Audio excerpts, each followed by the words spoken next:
Hello students, welcome to everyone. एक बार फिर से आपका ऑनलाइन क्लासेस में वेलकम है। मैं राजेश बादू आपके साथ 10th क्लास आरबीएससी बोर्ड के अपने फर्स्ट चैप्टर की बात कर रहा था, जिसमें अपने फूड एंड ह्यूमन हेल्थ के बारे में चर्चा कर रहे थे। तो देखिए, फूड के बारे में अपने पढ़ लिया था। फूड के अंदर जितने भी न्यूट्रिएंट होते हैं या फिर कंपोनेंट होते हैं उनके बारे में अपने स्टडी कर ली, लेकिन इनका अपने मेलिट्यूशन के बारे में, बैलेंस डाइट के बारे में, उसके बारे में स्टडी कर ली। लेकिन अब अपने ह्यूमन हेल्थ पे अपने क्या इफेक्ट होता है उसके बारे में अपने स्टडी करेंगे। तो देखिए, सबसे पहले ह्यूमन हेल्थ में अपने एक टॉपिक लगता है वाटर के बारे में, जो अपना एसेंशियल न्यूट्रिएंट है या एसेंशियल कंपोनेंट है उसके बारे में एक टॉपिक लगता है। तो इसके बारे में अपने पहले चर्चा कर लेते हैं थोड़ी वाटर के बारे में। वाटर सारे जानते हैं, वाटर के बाद क्या होता है। Water essential component of food है, अपनी बॉडी को चाहिए होता है। क्यों चाहिए होता है? क्योंकि जितनी भी अपनी बॉडी की एक्टिविटीज होती है, मेटाबॉलिक रिएक्शंस अपनी बॉडी के अंदर चलती रहती है। अब उन रिएक्शंस को कौन करवाता है? वाटर करवाता है। अब देखिए, वाटर जब इन रिएक्शन को करवाता है तो अपने एडिक्यूट अमाउंट में वाटर चाहिए होता है। और कैसा वाटर चाहिए होता है? प्योर या फिर पोर्टेबल वाटर, जो पीने योग्य या ड्रिंकिंग वाटर हो। तो अपने बात करते हैं, इसकी कुछ क्वालिटी अपने बुक में बता रखी है कि जैसे पोर्टेबल वाटर कौन सा होता है। पोर्टेबल वाटर की कुछ क्वालिटीज है। जैसे सबसे पहले दे रखा है पोर्टेबल वाटर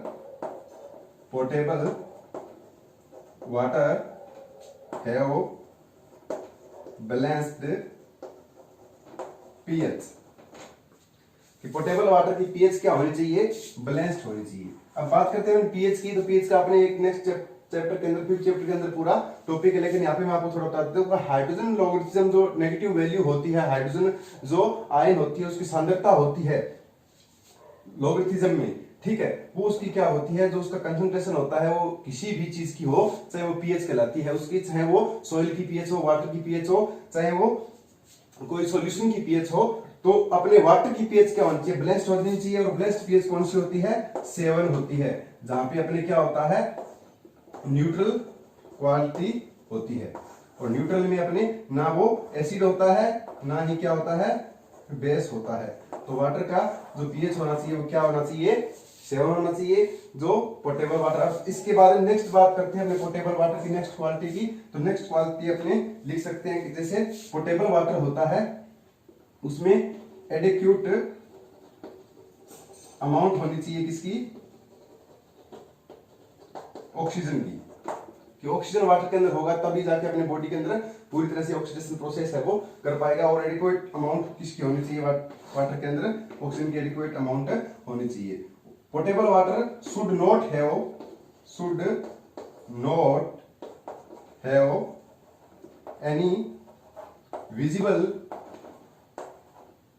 इम्प्यूरिटीज या फिर एनी विजिबल पार्टिकल्स या वेजिटेटिव पार्टिकल्स, मतलब उसमें कोई छिलके वगैरह या फिर कोई दिखने वाला कोई कचरा वगैरह उसमें पड़ा हुआ नहीं होना चाहिए।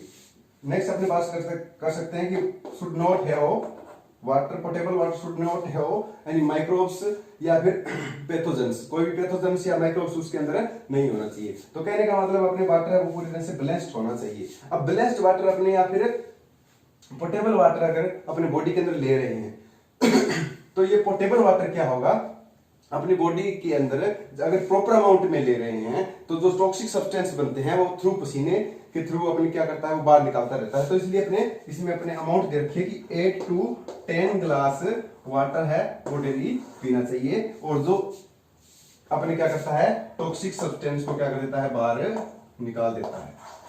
जो जहरीले पदार्थ बनते हैं बॉडी के अंदर उनको बाहर निकाल देता है। अब बात करते हैं अपने टॉक्सिक सब्सटेंस जैसे कौन से होते हैं। तो टॉक्सिक सब्सटेंस कौन से बनते हैं बॉडी के अंदर? बहुत सी रिएक्शंस होती है, उसमें क्या बनते हैं, जैसे अमोनिया, यूरिया जैसे हार्मफुल अपने टॉक्सिक सब्सटेंस बन जाते हैं। जो नाइट्रोजनिक टॉक्सिक सब्सटेंस जिनको अपने बोलते हैं। ये नाइट्रोजनिक टॉक्सिक सब्सटेंस क्या होते हैं, ब्लड में अगर बॉडी के अंदर ज्यादा होने लग जाते हैं तो ब्लड के साथ में मिक्स होने के चांसेस बने रहते हैं, और जिससे अपने क्या होता है, अपने बहुत सी डिजीज है वो अपने हो सकती है।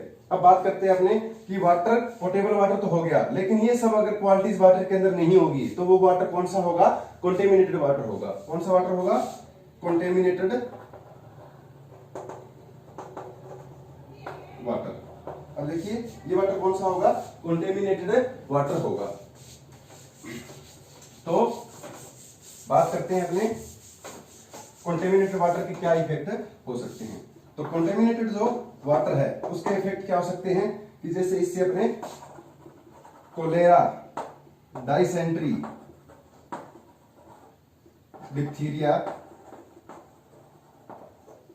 या डायरिया जैसी डिजीजेस हो सकती है। और ये डिजीजेस हो क्यों सकती है, क्योंकि वाटर के अंदर क्या मिक्स होते हैं, प्रोटोजोआ, जो कंटेमिनेटेड वाटर होता है उनके अंदर प्रोटोजोआ मिक्स हो सकते हैं, या फिर वर्म्स हो सकते हैं, कोई भी वर्म या कृमि हो सकते हैं। प्रोटोजोआ मतलब जो प्रथम जीवी, प्रारंभिक छोटे बिल्कुल सूक्ष्म जीव होते हैं वो हो सकते हैं, वायरसेस हो सकते हैं, या फिर अपने बैक्टीरियाज हो सकते हैं। इनसे अपने बहुत सी डिजीज हो सकती है। और एक डिजीज के बारे में बताया भी ये है अपने, वो डिजीज कौन सी है,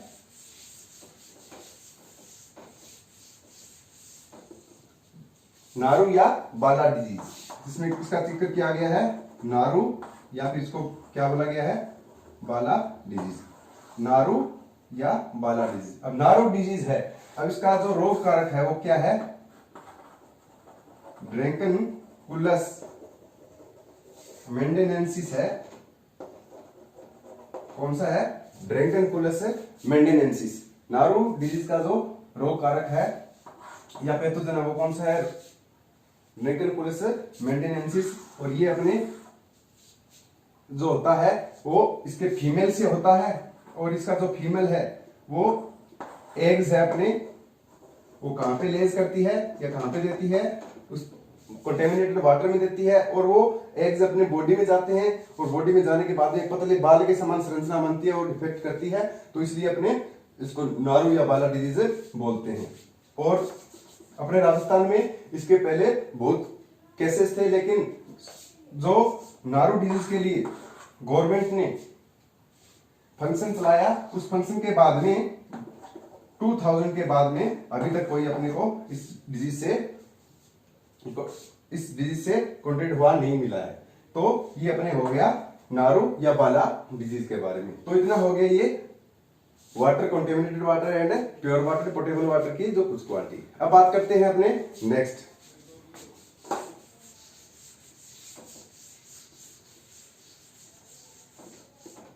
अब देखिए नेक्स्ट हमारा टॉपिक है ओबेसिटी।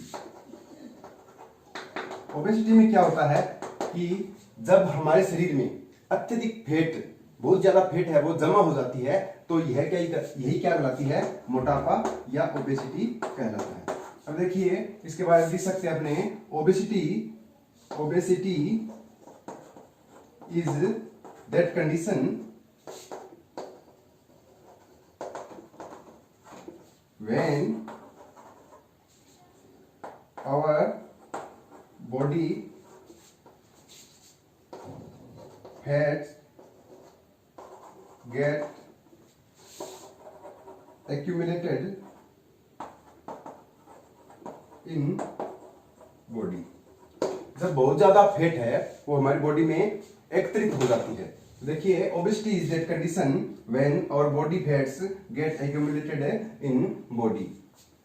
तो इसको क्या बोलते हैं, इसी कंडीशन को क्या बोलते हैं, ओबेसिटी बोलते हैं। अब ओबेसिटी को अपने मेजर करते हैं, वो किससे करते हैं, ओबेसिटी को मेजर करेंगे। मेजर करने की बात है तो वो होती है अपने बीएमआई होती है एक, उससे अपने को पता लग जाता है। और बीएमआई की फुल फॉर्म बहुत बार पूछ लेते हैं, क्या होती है, बॉडी मास इंडेक्स। क्या फुल फॉर्म है इसकी, बॉडी मास इंडेक्स। अब इसमें बॉडी मास इंडेक्स क्या है, किस एजेंडे पे ये वर्क कर रही है, तो ये होती है अपने बॉडी मास जो इंडेक्स है वो बॉडी की जो हाइट है एंड जो बॉडी का मास है यानी वेट है,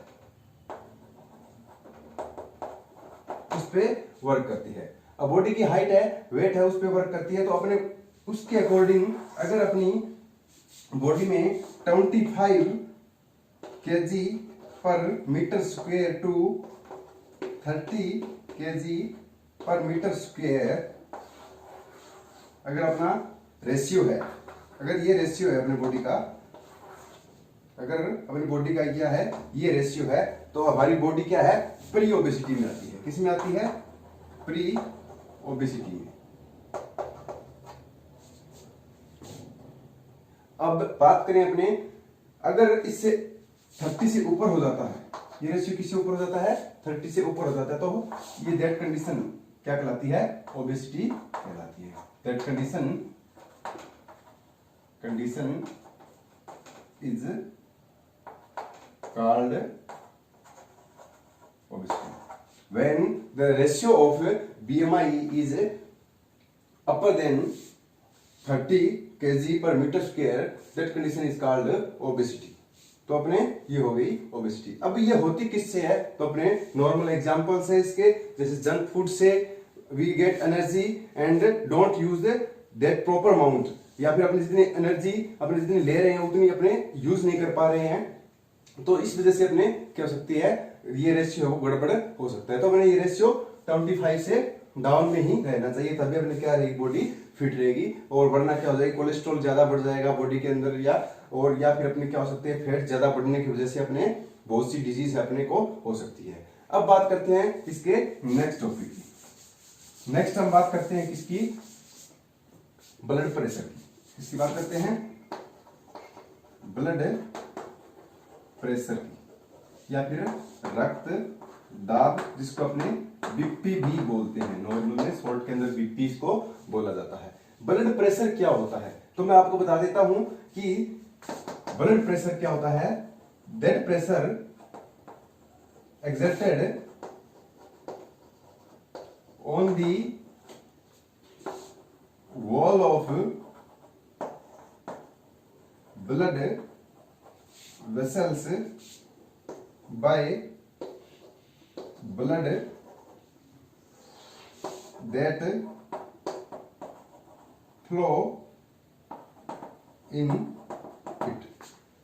Pressure exerted on the walls of blood vessels by blood that flow in it. जो जिनके अंदर ब्लड बह रहा है उस ब्लड के ही द्वारा, जब जिसके ऊपर ये ब्लड के अंदर फ्लो हो रहा है, इस ब्लड के द्वारा जब प्रेशर एक्सर्ट किया जाता है, किसके ऊपर? इन वेन्स की जो वॉल्स है, या फिर इन वेसल्स की जो वॉल्स है उनके ऊपर, यहाँ पे जो प्रेशर एक्सर्ट किया जा रहा है, ये प्रेशर क्या कहलाता है? ब्लड प्रेशर या बीपी कहलाता है। अब देखिए, pressure exerted on the walls of blood vessels by blood that flow in it, जो जिसके अंदर ये जो ब्लड बह रहा है उसी के द्वारा ब्लड वेसल्स के जो वॉल्स है उसके ऊपर जो प्रेशर लग रहा है वही क्या कहलाता है? बीपी या ब्लड प्रेशर कहलाता है। अब देखिए, हम बात करते हैं कि जो ये वेसल्स होती है वो कितने टाइप की होती है। ये वेसल्स होती है वो कितने टाइप की होती है? तो ब्लड वेसल्स की बात करें, अपने आगे चैप्टर आएंगे उनके अंदर भी अपने ब्लड वेसल्स के बारे में अच्छे से पढ़ेंगे, लेकिन मैं यहाँ पे आपको नॉर्मली बता देता हूं कि जो ब्लड वेसल्स है वो अपन कितने टाइप की होती है। Arteries, veins and capillaries. Arteries, when and capillaries होती है। अब देखिए, आर्टरीज क्या है? आर्टरीज है इनके अंदर जो जितने सेल्स और ऑर्गन्स है वहां तक ब्लड हार्ट से, ये है वो हार्ट से वेन्स तक, हार्ट से जो वेन्स निकलती है और ऑर्गन्स एंड टिश्यूज तक जाती है एंड सेल्स तक जाती है, वो कौन सी होती है? आर्टरीज में आती है। और वेन्स कौन सी होती है? जो आती है ऑर्गन से, टिश्यूज से, जो अपने वेन्स आती है वो वेन्स होती है, और वेसल्स आती है वो वेन्स होती है। और कैपिलरीज क्या होती है?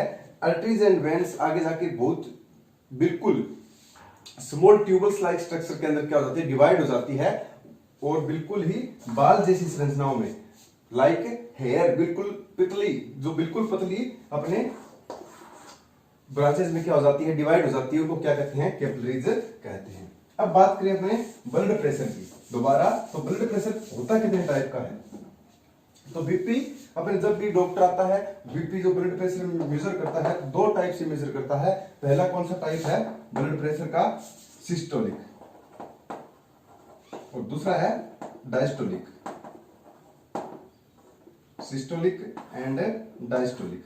सिस्टोलिक कौन सा होता है और डायस्टोलिक कौन सा होता है? सिस्टोलिक में जब अपना हार्ट है वो कॉन्ट्रैक्ट होता है, क्या होता है? हार्ट कॉन्ट्रैक्ट होता है। व्हेन कॉन्ट्रैक्ट और हार्ट मसल्स, जो अपनी हार्ट की जो मसल्स होती है या फिर हार्ट की जो अपने कार्डियक मसल्स होती है, वो क्या होती है? कॉन्ट्रैक्टाइल होती है, संकुचित होती है। तो तब उस टाइम जो प्रेशर लगता है वो कौन सा होता है? सिस्टोलिक प्रेशर होता है। और सिस्टोलिक प्रेशर कितना होता है? अपना 120 के लगभग माना जाता है। और डायस्टोलिक प्रेशर कब होता है? जब हार्ट की जो कार्डियक मसल्स है वो क्या होती है? रिलैक्स स्टेज के अंदर होती है, तब वो क्या होता है? डायस्टोलिक प्रेशर होता है, और इसको 80 माना जाता है। और एक 80 तक हो सकता है। अब देखिए, एक जो नॉर्मल ह्यूमन होता है या फिर अपने जो हेल्थी ह्यूमन होता है, उसका जो ब्लड प्रेशर है वो कितना माना जाता है? 90 to 60 है वो माना जाता है। अब जैसे अपन 90 to 60, अगर 90 से अपन क्या हो जाएगा? कम आ जाएगा, और 60 से ये कम आ जाएगा, या फिर ये 120 से यानी 120 से क्या हो जाएगा? ज्यादा हो जाएगा तो बीपी हाई होगा, और 90 से नीचे जाएगा तो बीपी क्या हो जाएगा? लो हो जाएगा। और ये 60 से नीचे आ जाएगा तो बीपी क्या हो जाएगा? लो हो जाएगा। अगर ये 80 से ऊपर चला गया तो बीपी हाई हो जाएगा, और ये अगर 120 से ऊपर चला गया तो क्या हो जाएगा? बीपी हाई हो जाएगा। तो ये बीपी हाई की कंडीशन इनसे ऊपर जाने पे होती है, और बीपी लो की कंडीशन इनसे नीचे आने पे होती है। तो अपने BP high and BP low के बारे में भी पढ़ते हैं। BP high, the abnormal condition of excessive blood pressure। BP high क्या होता है? abnormal condition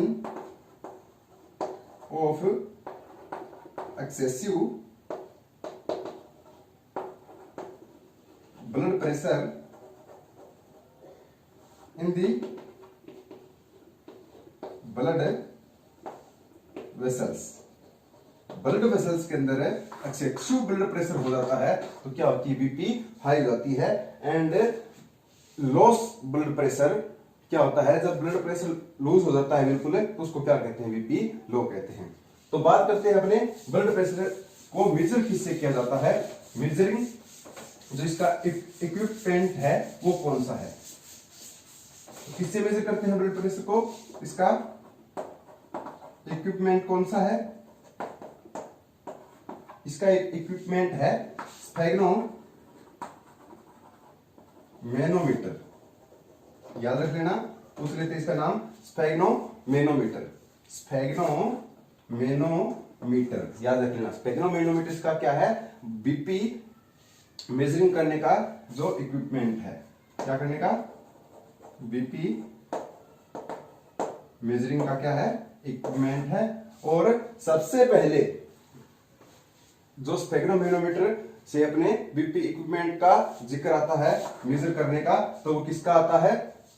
स्टीफन हेल्स का आता है। स्टीफन हेल्स ने सबसे पहले घोड़े का यानी हॉर्स का जो बीपी था, किसका? हॉर्स का बीपी मेजर किया था। कब किया था? 1733 के अंदर। 1733 में स्फेग्नोमेनोमीटर से इसका बीपी है वो अपने मापा था घोड़े का। और सबसे पहले ब्लड प्रेशर को डिफाइन किया था किसने? कोपलेन हेड ने। कोपलेन हेड। तो दोनों नाम याद रख लेना यहाँ पे। स्टीफन हेल्स बीपी नापा था सबसे पहले, बीपी मेजर किया था किसका? घोड़े का 1733 में। और कोपलेन हेड ने 1983 में क्या किया था? कोपलेन हेड ने डिफाइन किया था बीपी को। तो ये हो गया अपना ब्लड प्रेशर। अब नेक्स्ट बात करते हैं अपने जो सब्सटेंस, इंटॉक्सिक सब्सटेंस होते हैं उनकी। Toxicant substances, intoxicant substances intoxicate substance कौन से होते हैं, जो अपने क्या है कि सबसे पहले जब इनको अपने evolution of pleasure, evolution of pleasure मतलब शौक शौक में इनको अपने खाने लग जाते हैं, इल्यूशन ऑफ प्लेजर में अपने इसको क्या है खाने लग जाते हैं। जैसे अपने अल्कोहल हुआ, गुटखा हुआ, टोबैको, अब गुटखा में टोबैको यूज होती है, या फिर अफीम हुआ, अफीम, या इसको अपन क्या बोलते हैं पेपेवेरिन, सोमनिफेरिन। अब इनको अपने क्या है यूज करने लग जाते हैं। तो इल्यूशन ऑफ प्लेजर में अपन इनको यूज करते हैं, but slowly we are addicted, मतलब अब जो लोग हैं जो इनको यूज करते हैं वो क्या हो जाते हैं, इनके एडिक्टेड हो जाते हैं, और इनके साइड इफेक्ट्स क्या होते हैं वो अपने क्या होते हैं वो देखते हैं अपने को। तो सबसे पहले बात करते हैं अपने अल्कोहल की। अल्कोहल का नॉर्मल फॉर्मूला C2H5OH होता है। अल्कोहल को क्या है, कैसे एल्केन से हाइड्रोजन वाटर की रिएक्शन करवा के अपने इनको बनाया जाता है, जैसे C2H6 प्लस H2O। तो इससे अपने क्या है C2H5 और इस रिएक्शन में क्या बन जाता है C2H5OH प्लस H2 बन जाता है। तो ये अपने अल्कोहल से अपने डिस्टिलेशन प्रोसेस में इनको बनाया जाता है। एल्केन की डिस्टिलेशन प्रोसेस कोई भी अपने कहीं भी अगर कोई भी पार्ट के अंदर, चाहे वो प्लांट पार्ट हो चाहे कोई सा भी पार्ट हो जिसके अंदर अपने कार्बनिक एल्केन्स होती है, उससे अपने डिस्टिलेशन प्रोसेस इनको बना दिया जाता है। लेकिन इनके बहुत हार्मफुल इफेक्ट होते हैं बॉडी के अंदर। जैसे बात करें अपने गुटखा की, तो गुटखा में क्या होता है, टोबैको होता है, टोबैको, और टोबैको के अंदर जो एल्कलॉइड्स होता है वो कौन सा होता है, Nicotiana tabacum, Nicotiana tabacum alkaloids इसके अंदर प्रेजेंट रहता है। अब जो इनके अंदर जो हार्मफुल इफेक्ट है इनके अंदर ये निकोटियाना टोबैकम है। और अगर बात करें अपने अफीम की, पेपेवेरिन सोमनिफेरम की, तो पेपेवेरिन सोमनिफेरम में क्या होता है, पेपेवेरिन एल्कलॉइड होता है, दूसरा होता है सोमनिफेरिन, मॉर्फिन, कोडीन, ये इतने टाइप के मॉर्फिन, कोडीन, पेपेवेरिन, सोमनिफेरिन, ये इनमें क्या होते हैं अपने एल्कलॉइड से प्रेजेंट रहते हैं। एक होता है निकोटीन, इसके अंदर निकोटीन भी प्रेजेंट होता है।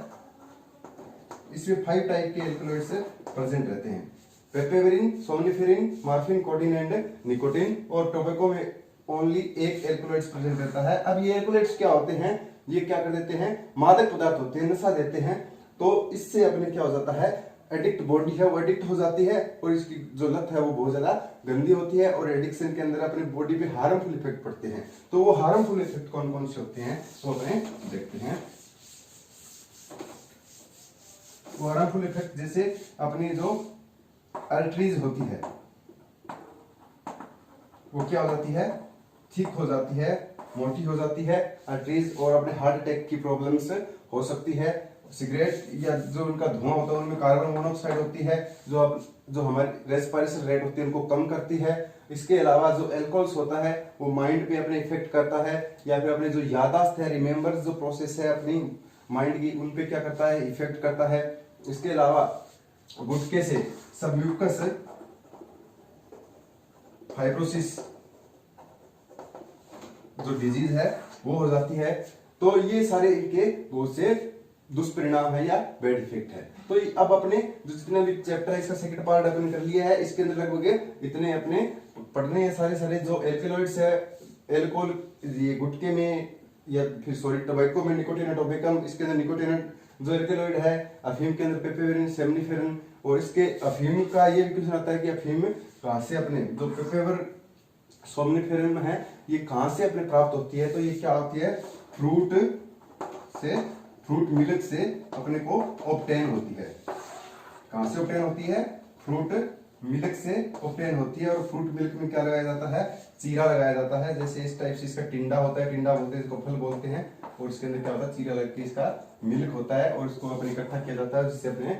और प्रेग्नेंट लेडी के लिए भी क्या होता है, इफेक्ट, हार्मफुल इफेक्ट डालती है। जैसे जो उसका एम्ब्रियो है उस पर इफेक्ट पड़ता है और उसकी जो ब्रेन हो उसके ऊपर इफेक्ट पड़ता है। तो प्रेग्नेंट लेडी के ऊपर इफेक्ट पड़ता है। और कई जो इलाके गांव ग्रामीण इलाके होते हैं उनके अंदर अफीम को क्या बच्चे को देके सुला दिया जाता है, तो वो भी क्या है, बहुत ज्यादा बुरा इफेक्ट डालती है। तो ये सारे अपने क्या हो गए, इंटॉक्सिकेंट हो गए। तो ये अपने लगभग चैप्टर अपना यहाँ पे क्या हो जाता है, कंप्लीट हो जाता है। अब नेक्स्ट चैप्टर की बात अपने नेक्स्ट वीडियो में करेंगे।